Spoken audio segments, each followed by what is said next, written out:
Hola, bienvenidos a un nuevo video para su canal Academia Virtual de Ajedrez. En esta ocasión veremos un par de partidas jugadas en la ronda 5 y 6 respectivamente de la Olimpiada Mundial de Ajedrez que se está llevando a cabo actualmente en la ciudad india de Chennai. Ambas partidas pertenecen curiosamente al mismo jugador, al jugador del momento diría yo. Nos referimos al gran maestro Gukesh, que es el tablero número 1 del equipo 2 de la India. Este jugador ya sobrepasa en la lista de Elo en vivo los 2700, lo que significa que ya es un top 30 del mundo. O sea, y tiene 16 años solamente, por lo tanto va a dar mucho de qué hablar en los próximos meses y años. En esta partida juega contra Alexei Shirov, un super gran maestro conocido de hace décadas porque incluso llegó a disputar una eliminatoria para disputar el campeonato del mundo y la ganó contra Vladimir Kramnik, aunque finalmente ya no llegó a disputar el campeonato del mundo por razones extra ajedrecísticas. La partida comenzó con E4.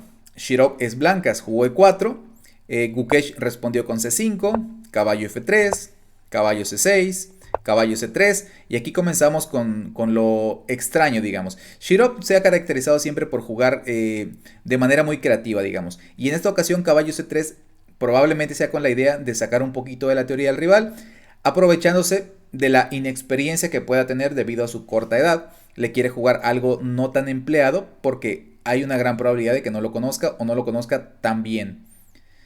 Siguió E5, al parecer Gukesh sí sabe lo que hace, o sea, parece que no lo agarraron en curva, parece que sí sabe la línea, o al menos salió airoso de la variante. Continuó alfil C4, una jugada normalita, ¿no? Poniendo el alfil en una buena diagonal, pero las posiciones a las que vamos a llegar no son para nada principales porque no se jugó D4. Recordemos que en las sicilianas, en las principales, las sicilianas abiertas, se suele romper con D4 y se suele llegar a posiciones muy dinámicas. Y aquí va a pasar todo lo contrario, la posición va a ser cerrada y va a ser de un juego lento. Siguió D6, D3, H6 para evitar que cuando el caballo salga sea clavado por el alfil, molestando bastante, sobre todo porque la idea principal o una de las ideas principales de las blancas es jugar el caballo D5 y molestar también al caballo F6. Entonces, H6 es una jugada profiláctica. Siguió caballo D5 de inmediato, caballo F6, una jugada normal, y C3. C3 puede servir para varias cosas. Primero, controla D4, por lo tanto evita el salto del caballo ahora o más adelante. Además, prepara el avance de D4 en algunas posiciones y también ayuda a B4 en otras posiciones.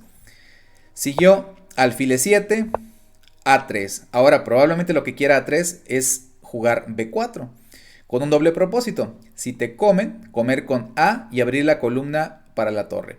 Y si no te capturan, probablemente otra idea sea avanzar a B5 y descolocarle al caballo de C6 que tendría que regresar a B8.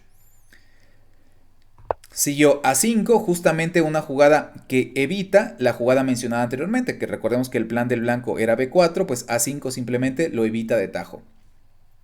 Aquí continuó torre G1, que al módulo no le gusta para nada, dice, bueno, dice que es dudosa, no dice que es una jugada mala, pero dice que al menos no es la mejor.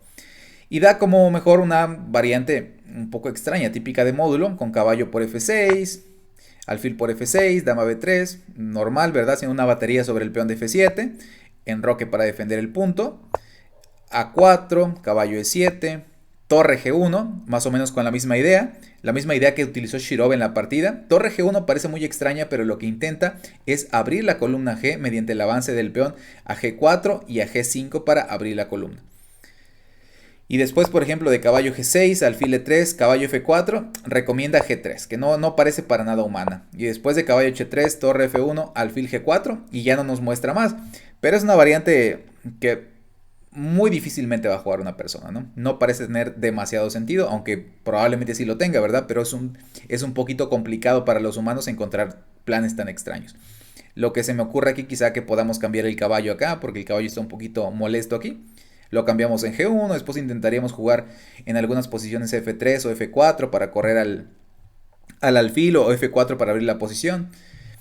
Se me ocurren varias posibilidades, pero llegar a esta posición parece bastante extraño. No parece que Shirov ni siquiera lo considerara. Torre G1 parece una jugada más normal, más al estilo de Shirov en realidad. Recordemos que en una partida de las rondas anteriores Shirov jugó su típico gambito Shirov en la defensa Philidor. Jugó G4 sin la torre en G1, jugó G4 directamente, lo capturaron y para lo único que sirve el sacrificio, o bueno, al menos la idea principal del sacrificio es justamente abrir la columna G y jugar con la torre a través de ella. Pero aquí en lugar de G4 primero juega torre G1. Aquí la idea otra vez es G4, pero podemos observar que no la puede hacer de inmediato porque G4 está controlada por dos piezas, por el caballo de F6 y por el alfil de C8. Pero pues simplemente podemos eliminar una de ellas, ¿no? Ya que nuestro caballo de D5 ataca a su caballo, simplemente podemos capturar en F6 y una vez que él me recapture, ahora sí seguir con G4 sin ningún problema. Siguió caballo por D5 primero, alfil por D5 y ahora alfil E6. Tratando de, obviamente, eliminar al poderoso alfil de D5. A lo que Shirov accedió, jugó alfil por E6, siguió F por E6 y ahora G4. Shirov sigue con sus planes. Pero como ya se han cambiado un par de piezas menores, el ataque ya no va a ser tan intenso. Sin embargo, la columna G abierta, además de que sirve para el ataque, también sirve para tener mucha actividad de la torre. La actividad de las piezas es útil en cualquier etapa de la partida, ya sea apertura, medio juego y final. Las torres, y en general todas las piezas tienen que estar activas, ¿no? Pero recordemos que las torres, alfiles y dama necesitan líneas abiertas para poder ser efectivas. En este caso, el intento de G4, G5, pues justamente está orientado por eso, ¿no? Por el deseo de darle la columna abierta a la torre.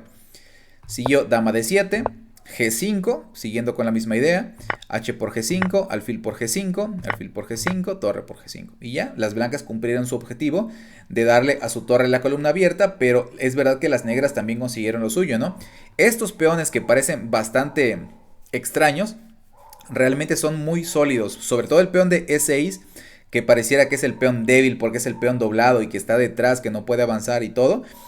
Hace un gran trabajo protegiendo las casillas D5 y F5.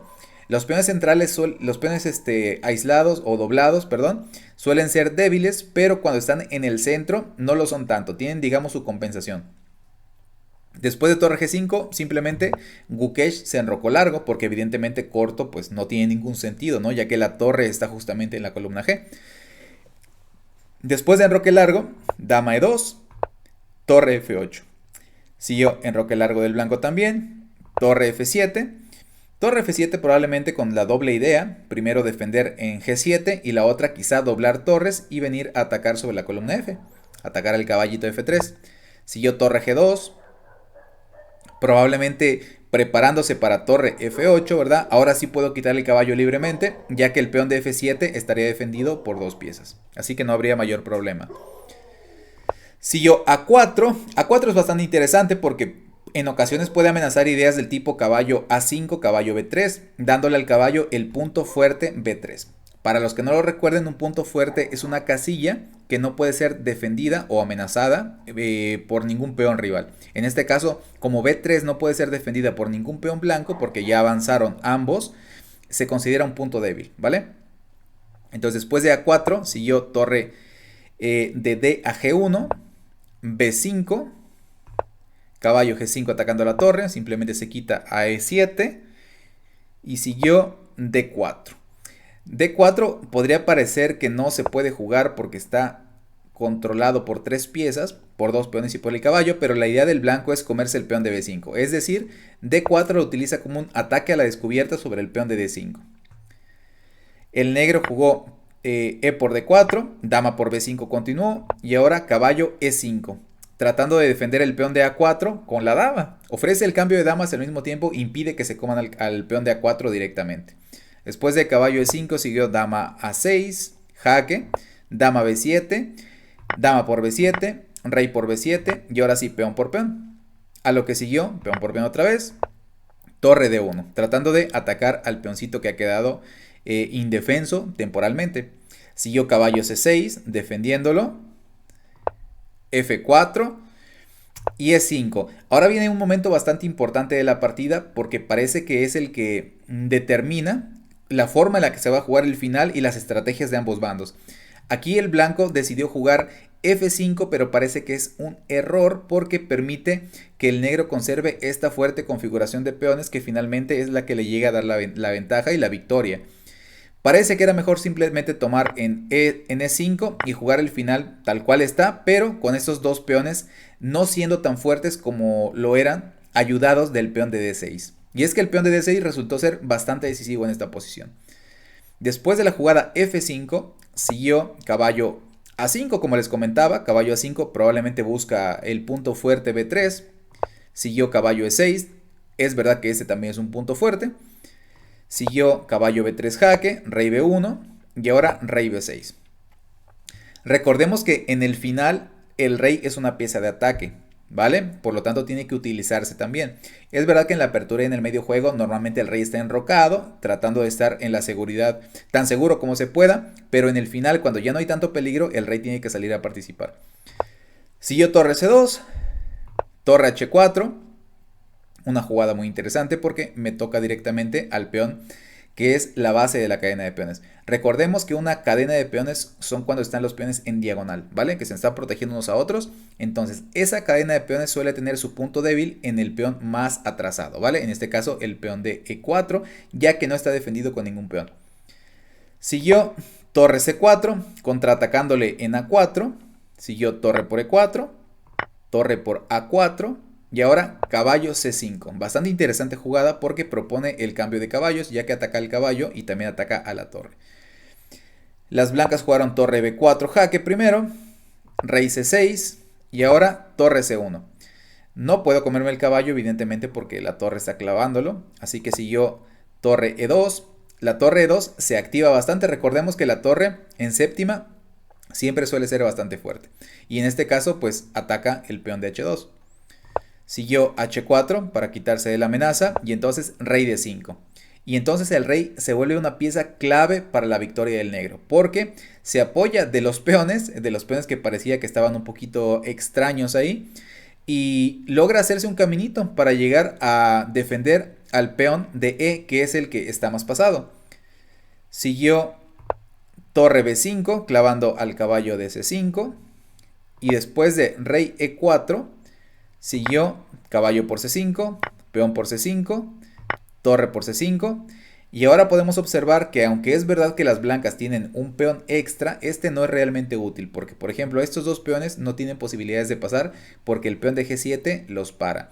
Y los peones que están ligados y pasados en el flanco de dama, o sea los peones A y B, pues están más lejos de la coronación que los peones negros que están en D4 y E5. Por lo tanto, digamos que a pesar de que la cantidad de peones blanca es mayor, la calidad de peones de los negros o de las piezas negras es mejor. Por lo tanto, aquí vale más la calidad que la cantidad de los peones. Siguió D3, apurándose a coronar o a intentarlo al menos. Siguió rey D1, rey C1, perdón, que no le parece la mejor al módulo. Pero otra vez el módulo recomienda variantes que son muy difíciles para los humanos. Recomienda torre D5 y veamos la variante, que es torre E1 jaque, rey A2, torre C1, H5, esta es difícil de hacer, rey E3, H6, E4, peón por, torre por G7, torre B4, torre F1, esta tampoco es tan fácil de hacer para los humanos, y después de A4, torre G5. Entonces una variante que sí es verdad que sí parece mejor para el negro, pero es difícil encontrar la secuencia tal cual la muestra el módulo. Así que en esta posición el blanco, o sea Shirov, jugó rey C1, que parece bastante normal porque lo que busca es simplemente proteger la casilla de coronación de uno con el rey. Así que parece una jugada buena en toda regla, ¿no? El módulo parece que la castiga, pero rey C1 parece una jugada lógica. Ya es difícil criticar a Shirov en ese tipo de posiciones. Se jugó rey F3 y ahora torre C3, clavando el peón sobre la horizontal. E4. Pasando otro peón o avanzando otro peón pasado y al mismo tiempo defendiendo al peón de D3 que estaba atacado. Siguió torre D5. Recordemos que los peones pasados es mejor pararlos por detrás del peón. Y de hecho cuando tú tienes peones pasados también lo mejor es apoyarlos con la torre desde atrás, ¿sale? Entonces tanto cuando quieres comértelos como quieres apoyar a tus peones tienes que hacerlo desde atrás, con la torre desde atrás. Siguió rey E3, siguió B4 y ahora torre E1 jaque, rey B2 y ahora rey E2 y finalmente Shirov decidió abandonar ya que es inminente la coronación de este peón y si es necesario con la ayuda de este peón también. Por lo tanto parece que la ventaja ya es demasiada, según el módulo ya marca más de 6 puntos, lo cual es más que una torre. Por lo tanto, Shirov ya no vio necesidad en seguir el sufrimiento y simplemente abandonó. Esta es la primera partida de la ronda 5, recordemos. Y con esta victoria, Gukesh llegaba a 5 puntos de 5 posibles. O sea, ha ganado las 5 partidas que ha jugado en las 5 rondas, todas las ha ganado. Y por si fuera poco, la partida de la ronda 6 que jugó contra el número 1 de Armenia, ahora que Aronian ya no es armenio, ahora es Gabriel Sargsyan. Bueno, pues resulta que también le ganó y llegó a 6 puntos de 6 posibles. Sigue ganando todas sus partidas. Vamos a ver de qué forma le ganó a Sargsyan. Comenzó con D4, D5, C4, E6, caballo F3, caballo F6, caballo C3, alfil B4. Tenemos otra vez una defensa Ragozin. Digo otra vez porque en otras partidas que analizamos de la Olimpiada también se jugó la defensa Ragozin.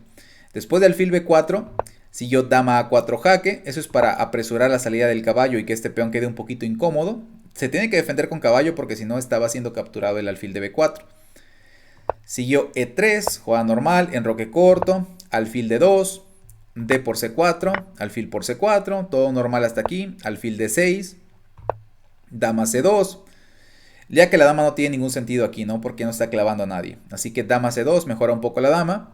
Siguió E5, una ruptura temática de este tipo de defensa, o sea, de esta defensa en particular más bien. Porque este alfil es el alfil malo, está bloqueado por su peón, entonces al jugar E5 el alfil ya tiene al menos algo que hacer, ¿no? Puede venir por ejemplo a G4, ya tiene más posibilidades que si el peón estuviera bloqueándolo en E6.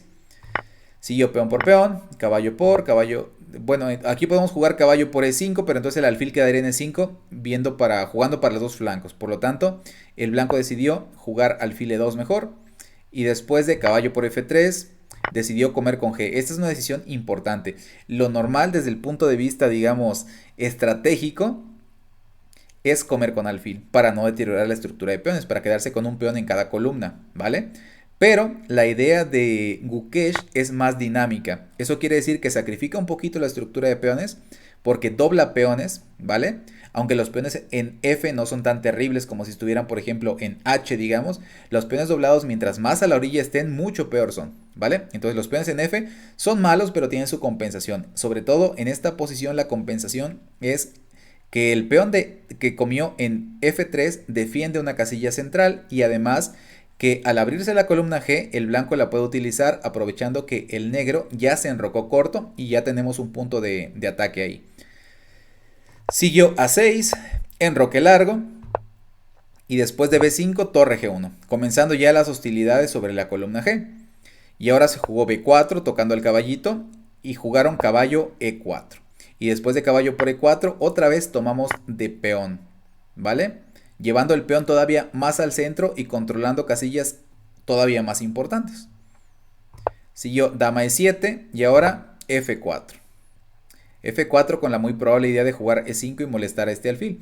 La que sí no tendría ningún sentido o tendría muy poco sentido es jugar el peón a F5, porque entonces le dejaríamos este huecote para el alfil que nos atacaría acá y defendería acá. O sea, por lo tanto estratégicamente F5 sería un suicidio. Por eso se jugó A5, que es una mala jugada según el módulo. Parecía que F6 era mejor, aunque avanzar los peones del enroque no suele ser lo más lógico según desde el punto de vista de los humanos, ¿no? Porque las reglas o los principios del ajedrez que aprendemos cuando estamos comenzando a jugar es que los peoncitos que están en el enroque hay que mantenerlos intactos para que las opciones sean más amplias, las opciones de defensa, ¿vale? Pero ya sabemos que toda regla tiene su excepción, entonces parecía que F6 aquí en este momento es jugable y es lo mejor. Pero bueno, no es lo que jugó Gabriel Sargsyan, él jugó A5 y entonces continuó E5, lo que mencionábamos que era la segura amenaza, ¿no? Para molestar al alfil, ganar un tiempo y además el peón de F6 queda bastante molesto quitando casillas importantes a las negras. Siguió alfil C5, y ahora torre G5. La clara idea de jugar torre G5 es traer la otra torre también a la columna G para atacar con las torres dobladas a lo largo de la columna G. Siguió alfil A6 y torre G1, claro. Parece que estamos regalando el alfil de E2 porque nos puede comer con el alfil, pero claramente si nos come aquí, recibe mate de inmediato con torre por G7, rey H7 y dama por H7 mate. Por eso no es posible comerse al alfil de E2 después de torre G1, no te puedes comer este alfil por el mate que vimos. Así que jugaron G6 primero. G6 es una concesión posicional porque debilita. Recordemos que cada avance de peón genera debilidades. Y si es todavía un peón del enroque, pues mucho peor. Sin embargo, no había otra alternativa aquí, ¿no? Nos estaban comiendo en G7 y no hay defensa alguna más que G6. Entonces ahí al menos es cierto que creó debilidades en H6 y en F6, pero al menos se mantiene a salvo el rey. Ahora sí que le toca jugar al blanco y ahora sí jugó alfil por A6, torre por A6 y ahora F5. Una jugada que tácticamente es muy importante. Evidentemente peón por no se puede porque el peón está clavado. Y si juegas dama por E5, entonces también es bastante mala porque al estar en la misma línea de la torre, te puedo hacer un ataque a la descubierta. Simplemente te comen peón por peón y además de que te recuperaron el peón, te atacan a la dama. Y no solo eso, sino que cuando quites la dama, porque es lo más lógico, el peón te va a comer al peón de F o al peón de H y se va a abrir la columna G con un fuerte ataque, seguramente con un mate imparable. Así que después de F5, como vimos en esta variante dama por E5 no parece jugable, no parece para nada bueno, de hecho parece bastante perdedor. En lugar de eso, el negro jugó alfil A7 y la verdad es que aquí era difícil encontrar una jugada correcta, pero alfil E7 parece que pierde de inmediato. A ver, me perdí un poco con la partida.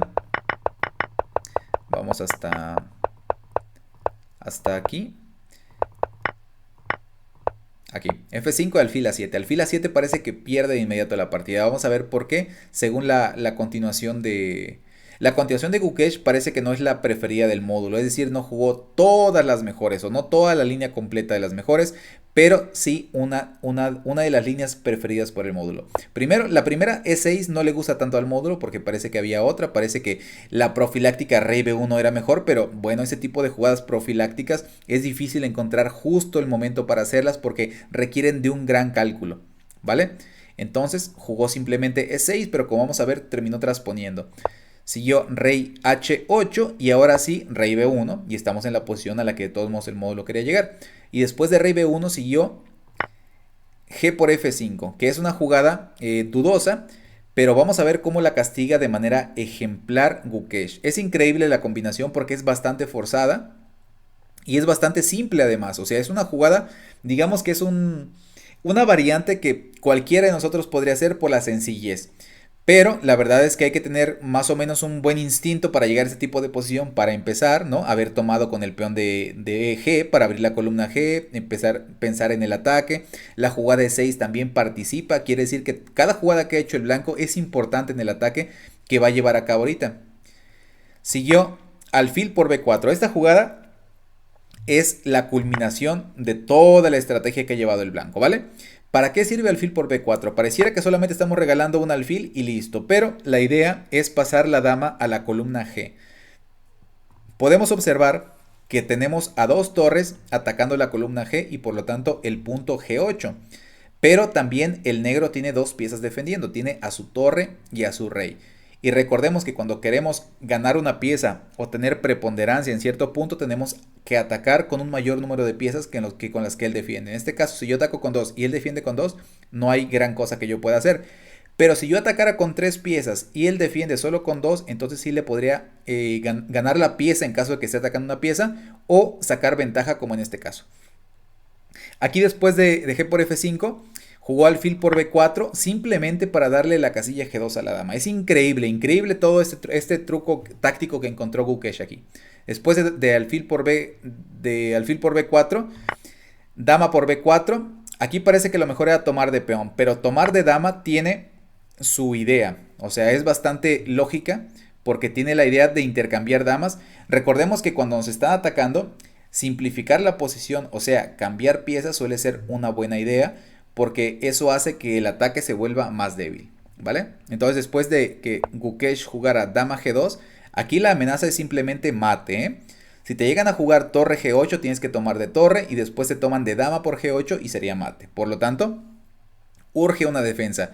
Y aquí lo que había calculado el jugador armenio era que podía intercambiar damas. Y es justamente lo que hizo. Jugó dama E4, que es jaque y amenaza a la dama simultáneamente. Si el rey se quita, pues te comen a la dama. Así que mejor directamente Gukesh tomó en E4 y después de peón por E4 sigue una combinación muy sencilla que seguramente Gukesh vio desde el inicio. Desde que sacrificó el alfil en B4, esta combinación la tuvo que haber visto porque si no tendríamos una pieza de menos. El alfil de A7 es un alfil extra del blanco, por lo tanto el blanco estaría completamente perdido, ¿vale? Entonces aquí tuvo que haber visto toda la siguiente secuencia. Jugó E7, una jugada que amenaza a la torre y la obliga a quitarse. Se quitó a E8 y ahora fíjense muy bien. Lo que vamos a hacer, o lo que hace Gukesh más bien aquí, es sacrificar una torre para poder coronar a su peón. Juega torre G8 jaque. La torre tiene que comer, no existe otra posibilidad. Y ahora torre por G8, rey por G8. Nosotros dimos las dos torres y él solamente nos dio una. Pero ahora podemos coronar simplemente. Jaque, y ahora el rey tiene que mover. Y ahora toda la secuencia que sigue es casi forzada o casi forzada. Pero la idea es bastante bonita. Aprovecharse de las piezas indefensas. El alfil y la torre parece que de cierta forma compensan el material porque la dama no es mucho más valiosa que el alfil y la torre. Además las negras tienen un peón extra. De hecho, si contamos el material estamos igualitos, porque torre, alfil y peón valen 9 puntos, tal cual vale la dama, ¿verdad? 9 puntos también. Entonces pareciera que no tenemos ventaja alguna, al menos no en cuanto a material. Pero vamos a ver que la dama se desenvuelve de una mejor forma cuando hay tanto espacio, ¿vale? Y sobre todo cuando las piezas negras están descoordinadas. En este caso, la torre y el alfil no se logran coordinar bien a tiempo y no se logran defender entre ellas. Aquí siguió dama E5 jaque. También se puede comer el peón directamente, pero decidió dar jaque en E5 primero. Torre F6 bloqueando. Dama G5 jaque. Torre G6 y ahora dama por A5. Ganando un peón y atacando al alfil de A7 y al peón de C7. Siguió torre G1, rey C2, torre G2, jaque, rey B3 y ahora alfil B6. Quita el alfil de la amenaza y defiende también al peón de C7 de la amenaza. Ahora siguió dama E5 jaque, rey F8 y ahora fíjense muy bien, en lugar de comerse el peón de E4, que creo que es lo que haríamos la gran mayoría de jugadores, siguió dama H8. Esto es forzado. Torre, rey E7, perdón, y ahora dama por H7. Ahora sí se come el peón de H7 defendiendo al peón de H2. Siguió torre E2, que parece que gana el peón porque está atacado por la torre y el alfil. Y parece que no hay forma de defenderlo porque defenderlo con dama, por ejemplo, desde H6 no tiene ningún sentido porque de todos modos me come con torre. Y yo no voy a poder comer con dama porque pues me come el alfil. Por lo tanto, no sería ni siquiera una defensa. Pero después de torre E2... simplemente las blancas siguieron con la secuencia dama por E4 jaque y después de que el rey se fue a F8 sigue la jugada precisa dama B4 que gana la partida de inmediato. Porque resulta que las negras no tienen ninguna jugada posible en donde no pierdan a la torre. La torre de E2 está colgando, quiere decir que no está defendida. Y simplemente vamos a hacer un ataque doble que la va a ganar. Por ejemplo, si el rey va a la casilla E8, entonces damos dama B5 que es jaque y me como a la torre gratis. ¿Cuáles son las otras posibilidades? Pues ir a G8 o a G7, pero es indistinto a cuál te muevas. Ya sea G8 o G7, seguiría dama G4 que también es un jaque y también te gana la torre de E2. Por lo tanto, no importa lo que mueva el rey en esta posición después de dama B4, la torre de E2 se va a perder y se va a quedar completamente ganado el blanco. Y es por eso que Gabriel Sargsyan decidió abandonar esta posición. Cabe destacar que aunque Gukesh ganó su partida, su equipo finalmente terminó perdiendo 2,5 a 1,5 el match. Pero bueno, eso no quita el mérito de que Gukesh lleva 6 de 6. Increíble marcador. Sobre todo considerando que está jugando en el tablero número 1. O sea, le están tocando los mejores de cada uno de los equipos y lleva un score invicto. Impresionante lo que está haciendo este gran jugador y tan joven, ¿no? 16 años les recuerdo que tiene. Bueno amigos, pues eso ha sido todo el análisis por el día de hoy. Espero que les haya gustado el video. Grandes partidas del jugador Gukesh, que va a dar mucho de qué hablar en los próximos años. Espero que lo sigan de cerca a ustedes también y que les gusten dando sus partidas como a mí. No olviden darle like al video, suscribirse, compartir y activar la campanita. Hasta pronto.